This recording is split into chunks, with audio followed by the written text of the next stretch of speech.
Bing bongy bong, bing bongy bong. This is Joe, the bearded historian. He'll tell you an interesting story. Be careful of his soldiers, they can be brats. This is Angel, she's an entity. She'll cause chaos and plant her hands at you. This is Sue, she likes spirits, not the alcohol. She's the reason this channel exists. This is David, he likes fire trucks. He's here occasionally. Bing bongy bong, bing bongy bong, bing bongy bong. We preserve his story.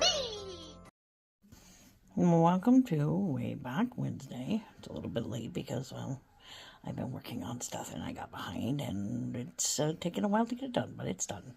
So you get to see it now. It is a peaceful time and standard time and Sioux time.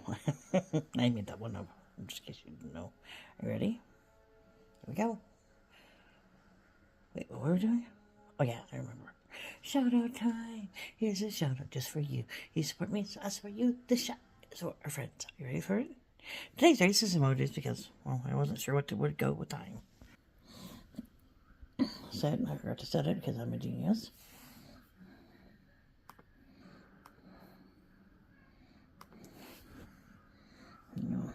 Alright, and then start.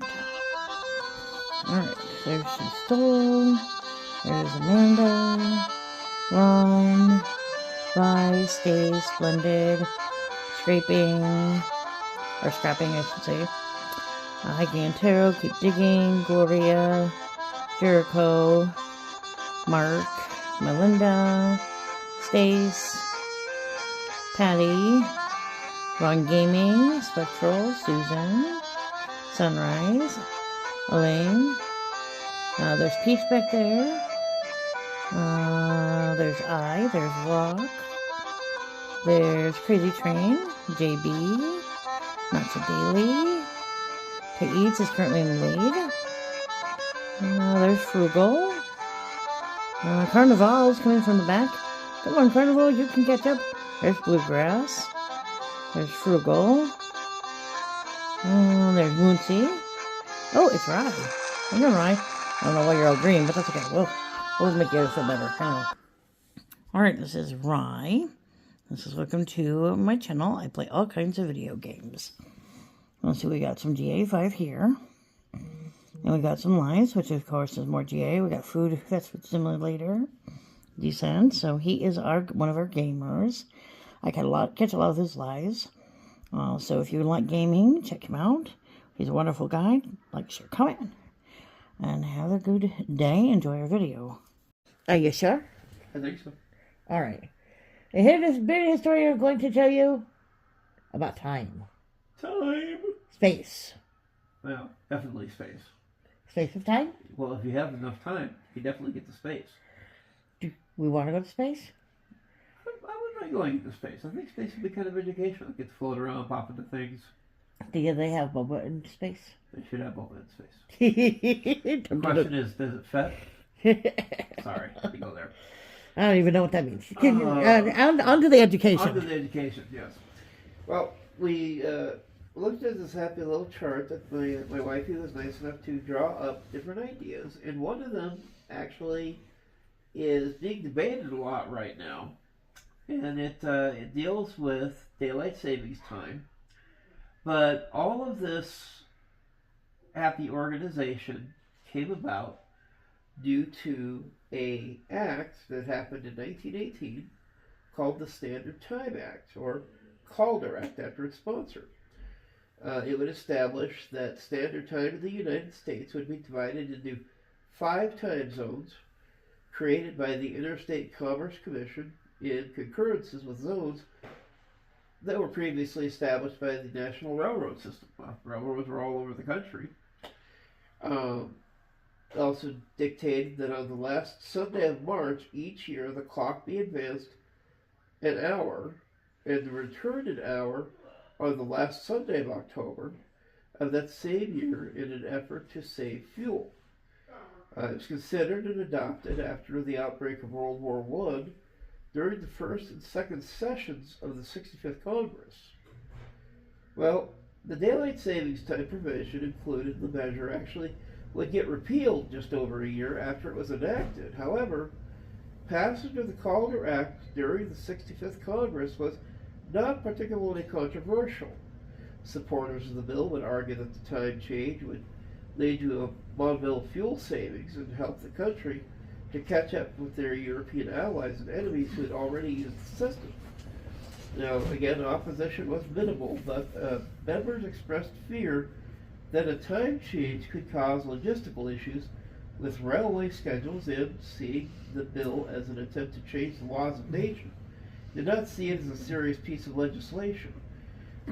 There was one roll call vote during the consideration of the bill in the House on the passage of the bill, with 253 yeas, 40 nays, 6 present, and 133 not voting. Oh, wow. Well, now President Woodrow Wilson would sign the bill into law on March 19, 1918, and the first time change occurred within 2 weeks of that passage. The Standard Time Act of 1918 was considered a landmark law by Stathis in 2014. It was rated the 14th most important piece of legislation of the 65th Congress by Clinton and Lipinski in 2006. The daylight saving provision was repealed on August 20th, 1919. The 65th Congress would meet from March 4th, 1917 to March 4th, 1919. During those 5th and 6th years of Woodrow Wilson's presidency, Democrats had controlled the majority within the Senate, holding 54 seats to the Republicans' 42 seats. The Republicans had plurality in the House, with 216 seats to 214 over the Democrats, but the combination with progressives and socialist representatives, Democrats would maintain control. Now, Congress coincided with World War I and is known for legislation such as the Selective Service Act of 1917, Department Reorganizational Act of 1918, Declaration of War against Germany and later Austria-Hungary, and the approving of the 18th Amendment proposing the Prohibition Amendment to the Constitution. The 65th Congress got off to a tumultuous start due to the impending possibility of the U.S. entering World War I. On Monday, April 2nd, 1917, the United States Senate and House convened for a special session to address President Wilson's request to declare war. The President's proclamation stated, whereas public interests require that the Congress of the United States should be convened in extra session at 12 o'clock noon on the second day of April 1917 to receive a communication concerning grave matters of national policy which should be taken immediately under consideration. Now, HCR 2 provided that both houses meet on April the 2nd to hear from the President regarding the status of the potential involvement in the war. Remember, the World War I started all the way back in 1914, so we kind of, while we were helping, we weren't actively involved in the war yet. We're there, but not yet. Yeah.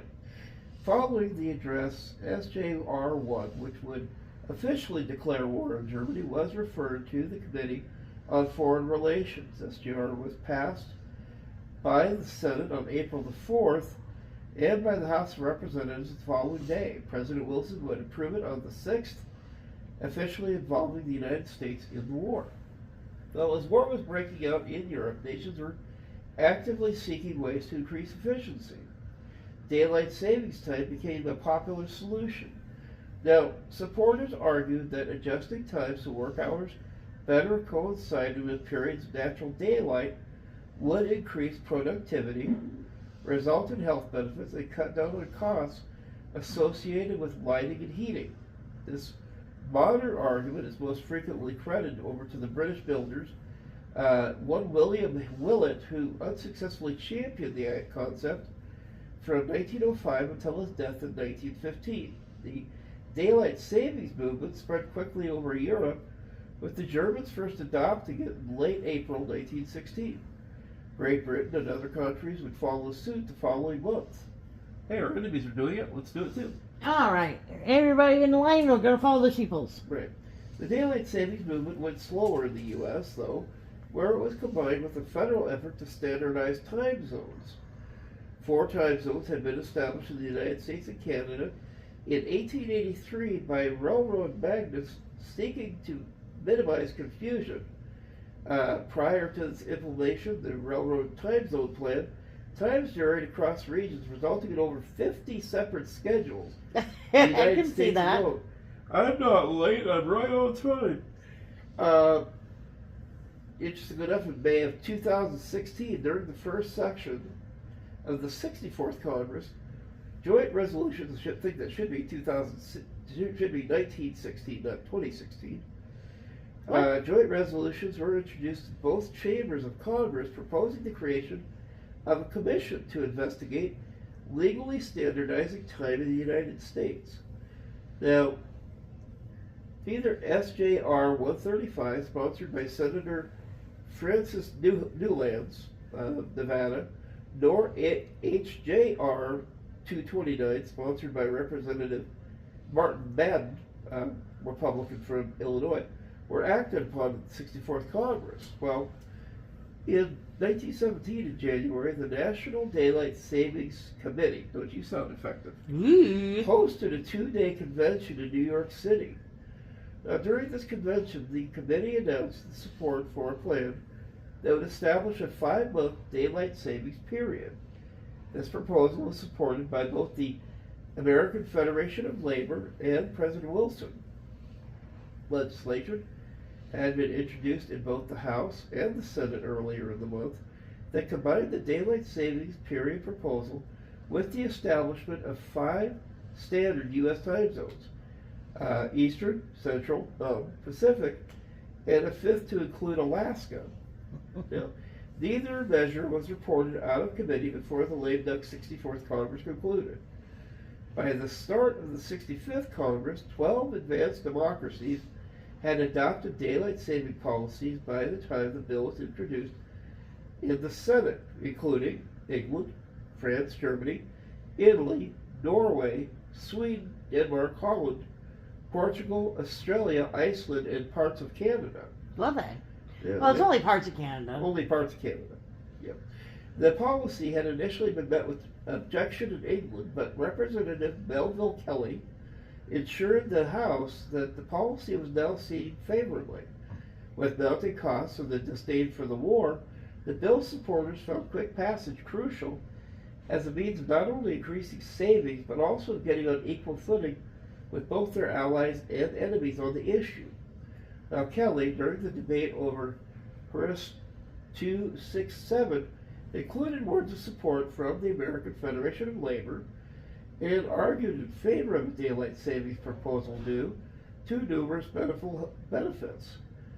He stated it will result in the saving of fuel, in added time for the production of food, in increase in outdoor exercise and recreation, and in general improvement of health. Congress record 65th Congress on March 15, 1918. I don't understand the health one. Not really. Maybe they believe more sunlight was better for your health. I don't know. I think if you got sunburn, it probably wouldn't be that healthy.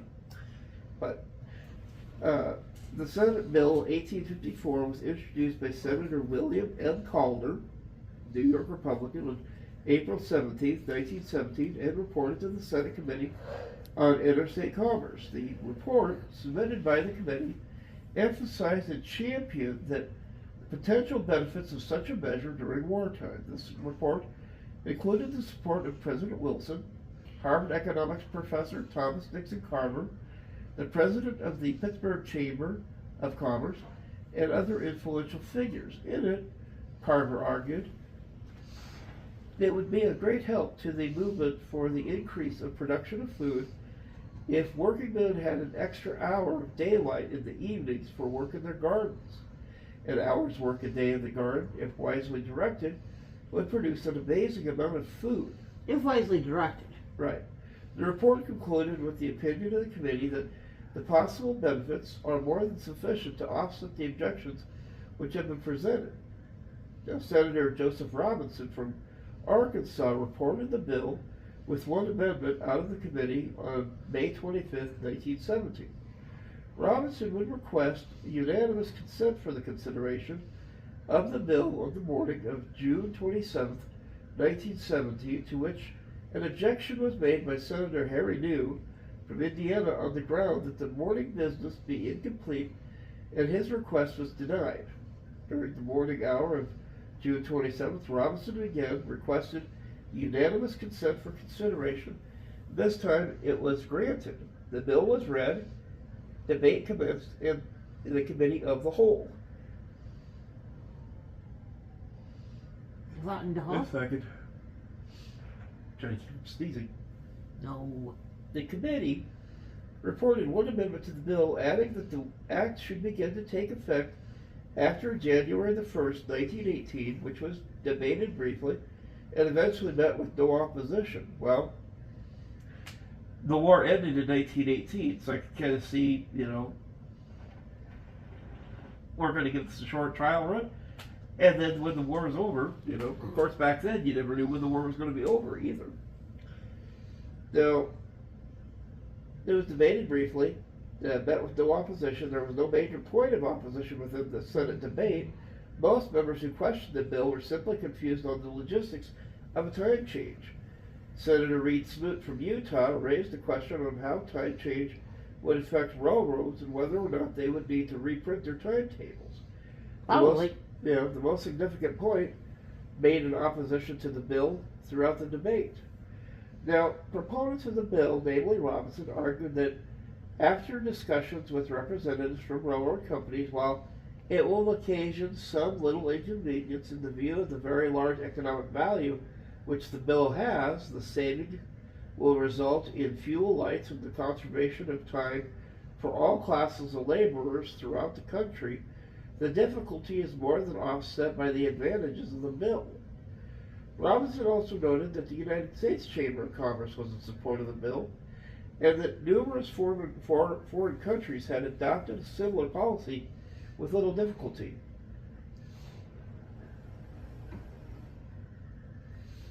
He expressed amazement in regard to the finances conserved in those countries and suggested similar savings would occur in the United States should the bill become law.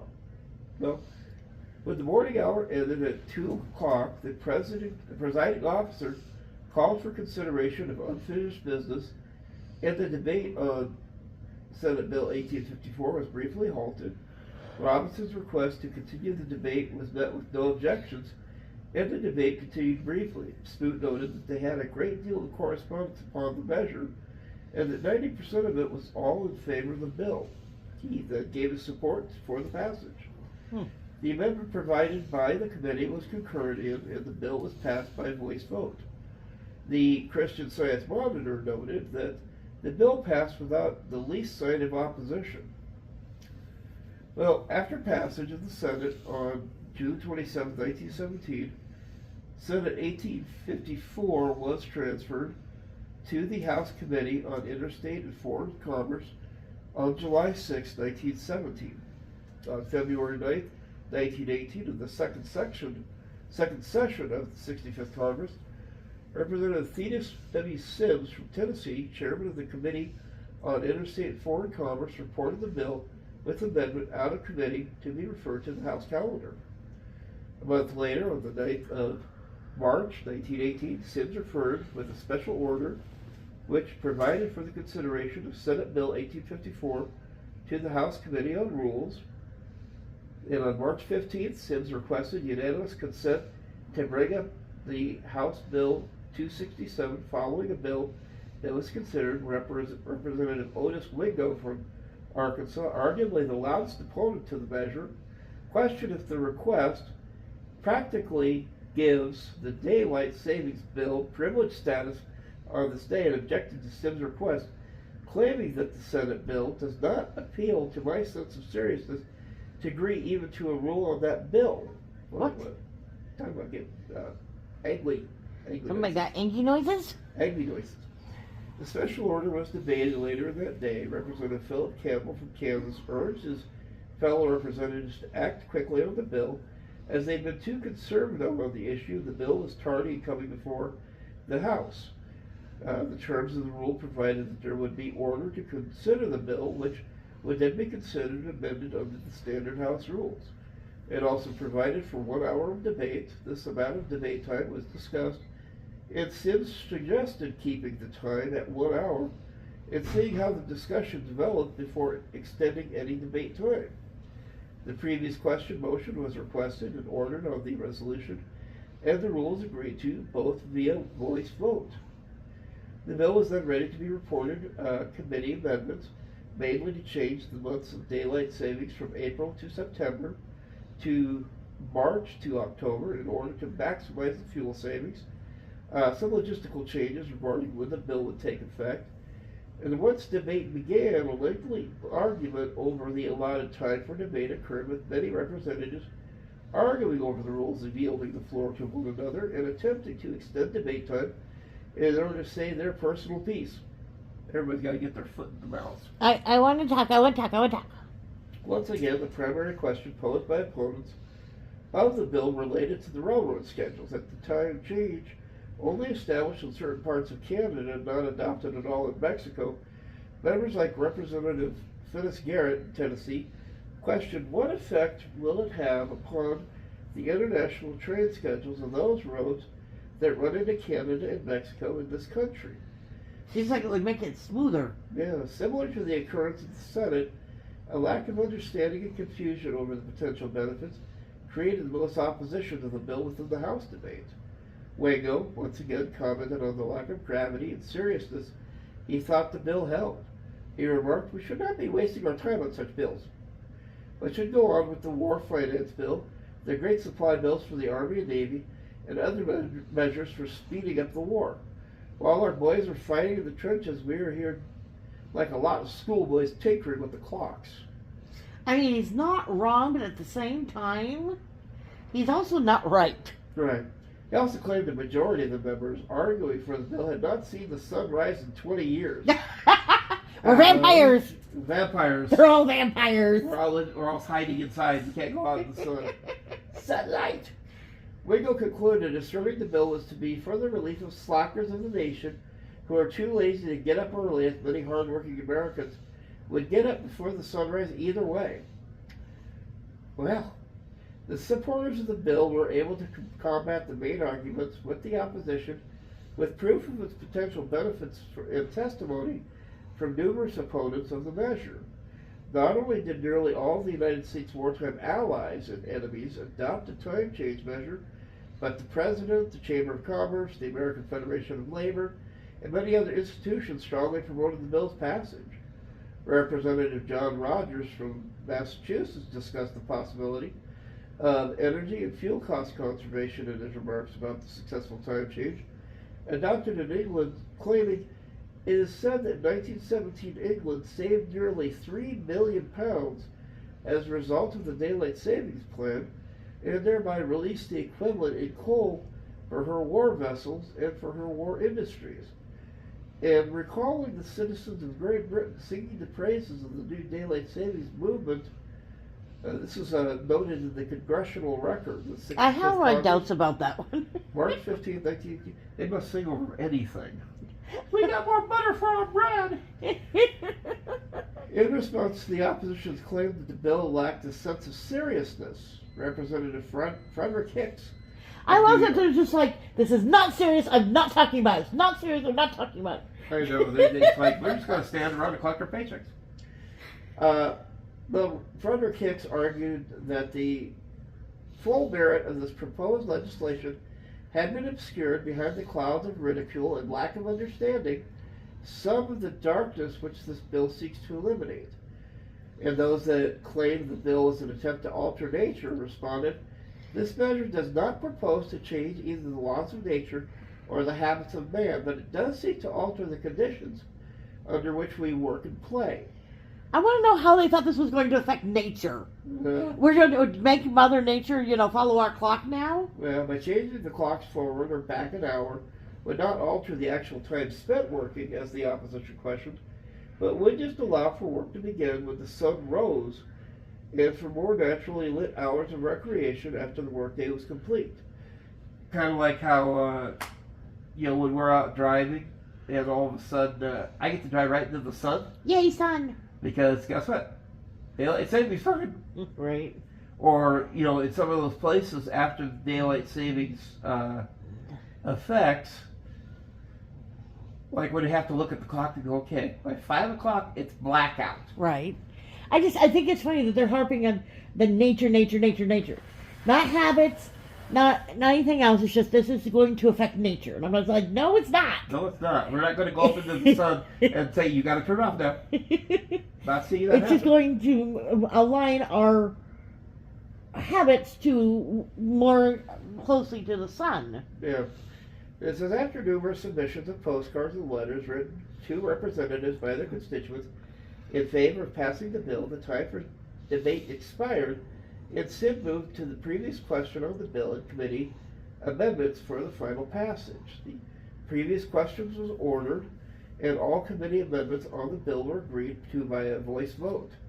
The bill was ordered to be read for the third time, and the questionless passage was put to a voice vote. Robert Thomas of Kentucky raised a point of order that a quorum was not present, resulting in a roll call vote. Well, again, the bill passed with 253 yeas, 40 nays, 6 present, and 133 non-voting, and was returned to the Senate for consideration of the approved amendments. Sizable majorities of both parties voted in favor of it. Republicans supported the measure 132 to 4, and the Democrats broke 118 to 36 in favor. Most of the Democratic opposition was concentrated in the South, with Southern Democrats supporting the bill 56 to 30. Now, March 16, 1918, the presiding officer presented the amendments approved by the House, including extending the saving period from March until October to the Senate chamber. Collin gave a speech on the benefits of the final passage of the bill, stating, "I predict, Mr. President, that this is going to be a very popular measure, and that after its beneficial effect is felt from the first year of its operation, no effort will be made hereafter to repeal it." Well, he was wrong. Yeah. It will become apparent that it is one of the most important conservation measures ever enacted by the Congress of the United States, and I have the great pleasure in it being its sponsor in this body. Well, Calder made a motion to concur in the amendments made to the House of Representatives, and the motion to concur was agreed to by voice vote, and the bill was sent to President Woodrow Wilson to sign into law. Now, President Woodrow Wilson signed the bill into law March 19, 1918, with its first implementation barely 2 weeks later on March 31st. The bill was met with much confusion across the country. Only slightly over a year after its passage and after the end of World War I, Congress attempted to repeal the daylight savings provision of the Calder Act, but interestingly enough, was vetoed by President Wilson. Yet Congress persisted and passed a separate bill repealing the daylight savings time the following month. This, again, drew a veto from Wilson, but this time the veto would be overridden by both chambers. The repeal bill, H.R. 3854, then became law on August 20th, 1919. After its repeal, usage of daylight savings time varied across localities in the United States, though was not widely employed. This changed briefly during World War II, when Congress would pass the Wartime Act. This law expired in 1945, and over 20 years later, passage of the Uniform Time Act in 1966, which promoted the usage of uniform time zones, reestablished daylight savings time in a majority of the United States through the decree it's used today. As it was in 1919, daylight savings time still remains controversial. Interestingly enough, in 2015, last week tonight on HBO Comedy featured a short segment, Daylight Savings Time, how's it still a thing?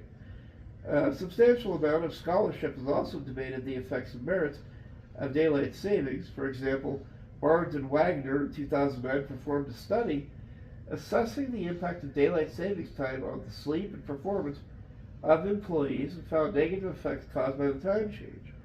Others have found potential effects of the policy, looking at the sleep loss, productivity, automobile, workplace accidents. And in recent years, adjustments to the current form of daylight savings time have been considered and requested. For example, on the 100th anniversary of the passage of the Standard Time Act, Politico detailed an attempt by Senator Marco Rubio to pass a permanent daylight savings time. This would be an attempt to maximize the intended benefits of this policy without the potential negative consequences of the time change. Also of note, according to a March 8, 2019 CBS News article, several states are considering taking steps to quit the practice of daylight saving time altogether, such as California, Texas, Pennsylvania, Michigan, and Wisconsin. The big thing that I look at also is that there are some states that just don't use it. Right.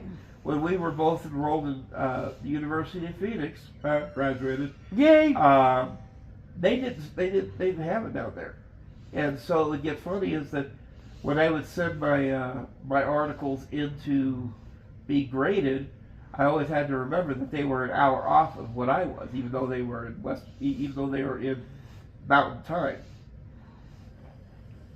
But the other thing to also consider is that the thing I always thought was funny in South Dakota is that there were times when certain counties could vote to be either Central Time or Mountain Time.